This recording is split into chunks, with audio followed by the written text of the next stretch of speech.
안녕하세요. AI. 정말 요즘 어디서나 들리는 뜨거운 주제인데요. 네, 맞습니다.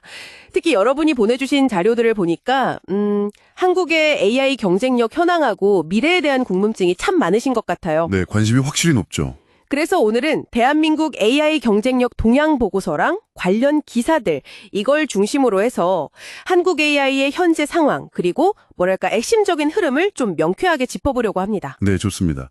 여기 보니까 AI 반도체 경쟁부터 해서 네이버 카카오의 역대급 투자 이런 얘기도 있고 네, R&D 투자가 엄청나죠. 또 국가 인프라나 인재 문제, 산업 현장 적용까지 정말 다양한 내용이 있네요. 그렇죠. 살펴볼 게 많습니다. 네, 저희 목표는 이걸 빠르게 핵심만 딱 뽑아서 여러분의 이해를 확실히 돋는 겁니다. 자, 그럼 바로 시작해 볼까요? 네. 자료에서 이렇게 딱 보니까 가장 먼저 시선을 끄는 게 에이전틱 AI에 대한 투자 경쟁이더라고요. 아, 네. 에이전틱 AI요. LG AI 연구원 같은 곳들이 집중하고 있다는데 이게 구체적으로 어떤 개념인가요?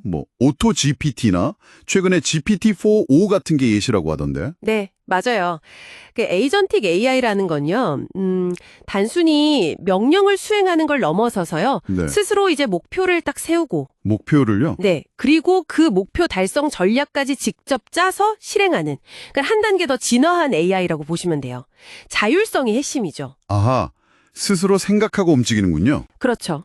그래서 삼성을 비롯해서 네이버, 카카오 같은 국내 기업들도 이 분야 R&D에 정말 공격적으로 투자하고 있습니다.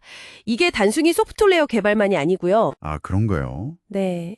이런 AI를 효율적으로 돌리기 위한 맞춤형 반도체 개발 경쟁도 아주 치열해요. AI 시스템 온칩, NPU 같은 거요. 아, 그런 특화된 칩이요? 네. 이런 칩 개발이 왜 중요하냐면 결국 엔비디아의 그 범용 GPU나 구글 TPU에 대한 의존도를 좀 줄이고 연산 속도나 전력 효율에서 우리가 경쟁 우위를 가져가야 하거든요. 아, 그렇군요. 네네. 반도체랑 소프트웨어 투자가 같이 가는 거네요, 그럼. 맞습니다. 필수적이죠. 그런 맥락에서 보니까 네이버랑 카카오가 올해 1분기에만 역대 최대라고 하던데 각각 5천억, 3천억 원 이상을 R&D에 쏟아 부었다는 점도 눈에 띄더라고요. 네, 정말 엄청난 규모죠. 이 막대한 자금은 주로 어디로 향하고 있는 건가요? 주요 목표는 역시 그 초고대 언어 모델 LLM 개발하고요.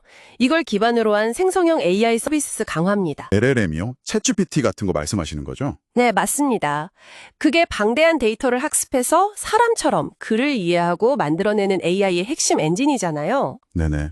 이걸 계속 고도화해서 검색이나 요약, 번역 같은 기존 서비스의 경쟁력을 확 높이고 또 새로운 창작 도구 같은 것도 만들려는 거죠. 경쟁이 정말 치열하겠네요. 그렇죠. 구글 딥마인드나 MS 코파일럿 같은 글로벌 빅테크들하고 완전 정면 승부입니다. 이게 단순히 기술 경쟁력 문제를 넘어서요. 아, 또 다른 의미가 있나요? 네, 우리 플랫폼 기업들이 데이터 주권이라든지 또 문화적인 특수성 같은 걸 무기로 해서 글로벌 빅테크에 맞서서 생존하기 위한 어떻게 보면 좀 필사적인 전략이기도 해요. 아, 생존 전략이군요. 네, 이게 성공하느냐 마느냐가 앞으로 국내 디지털 생태계의 자율성을 결정지을 수도 있습니다. 이야, 정말 중요하네요. 근데 기업들은 이렇게 정말 사활을 걸고 투자를 하는데 자료를 보면 좀 국가 차원에서는 약간 삐걱대는 부분도 있는 것 같더라고요. 네, 그 점이 좀 아쉬운 부분이죠. 특히 그 국가 AI 컴퓨팅 센터 구축 사업, 이게 예산이나 정책 문제 때문에 지연되고 기업들 참여도 좀 저조하다 이런 지적이 있네요. 네, 맞습니다. 그게 바로 한국 AI의 또 다른 현실인 것 같아요. 정부 주도로 AI 인프라를 구축하는 게 좀 늦어지면 네. 미국이나 중국, 프랑스처럼 정부가 막대한 투자를 하는 나라들하고 기술 격차가 벌어질 수밖에 없어요. 컴퓨팅 파워가 AI 개발의 핵심 동력이니까요. 하긴, 그렇죠. 근데 더 큰 문제는 교육적인 것 같아요. 교육 문제 정말 심각합니다. 네, 자료 보니까 초중고 교육 과정에서 AI 기초 소양 교육이 여전히 좀 부족하고 대학에서도 AI를 제대로 가르칠 교수진이 부족하다. 이런 지적이 있더라고요. 네, 사실 이게 더 근본적인 문제일 수 있어요. 단순히 코딩 교육만 하는 게 아니라 AI 리터러시, 데이터 분석 능력, 알고리즘 이해 같은 이런 근본적인 역량을 키워줘야 하거든요. 기초 체력이 부족하다는 말씀이시네요. 그렇죠. 영국이나 미국처럼 좀 어릴 때부터 체계적으로 교육하는 시스템 마련이 정말 시급해 보입니다. 네. 인프라랑 교육, 이 두 가지가 좀 발목을 잡는군요. 그래도 뭐 다행인 건요. 산업 현장에서는 AI 도입, 그러니까 AX라고 하죠. AI 트랜스포메이션.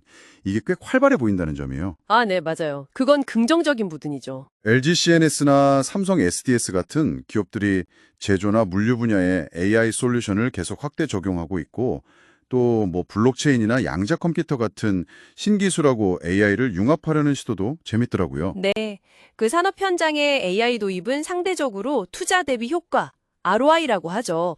이게 좀 명확하니까 속도가 빠른 편이에요. 아, 수익이 보이니까? 그렇죠.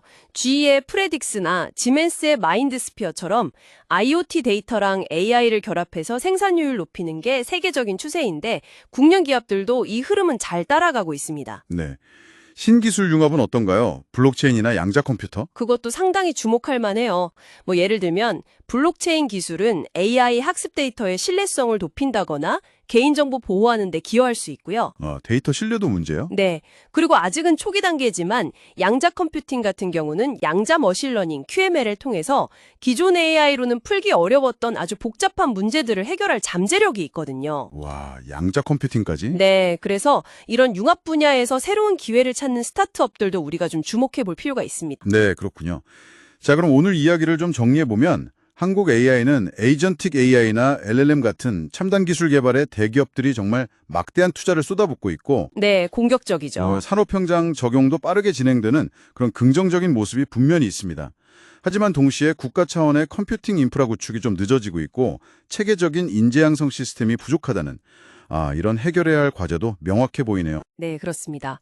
오늘 저희가 살펴본 이런 기술 트렌드, 또 기업들의 전략, 정책 과제들, 이걸 종합적으로 보면 한국 AI의 현재 위치가 어디고 또 앞으로 나아갈 방향에 대한 중요한 단서들을 얻을 수가 있거든요. 네네. 여러분께서도 이 흐름을 꾸준히 지켜보시는 게 뭐 미래의 산업 동향을 읽거나 개인적인 혹은 업무적인 전략을 세우시는데 큰 도움이 될 거라고 생각합니다. 네, 오늘 논의를 마무리하면서 이런 질문을 한번 던져보고 싶습니다. 현재 한국의 AI 혁신은 사실 좀 소수의 대기업이 이끌고 있는 경향이 강하잖아요. 네, 그렇죠. 그런 면이 있죠. 근데 오늘 지적된 것처럼 공공 인프라나 교육 시스템 개선이 좀 더딘 상황에서 과연 이 대기업에서 시작된 혁신의 과실을 어떻게 하면 더 넓은 기술 커뮤니티 그리고 사회 전체로 확산시킬 수 있을까? 중요한 질문이네요. 확산의 문제. 네, 이 고민의 답을 찾는 것이 앞으로 한국 AI가 지속 가능하게 발전하기 위한 핵심 과제가 아닐까, 뭐 그런 생각이 드네요.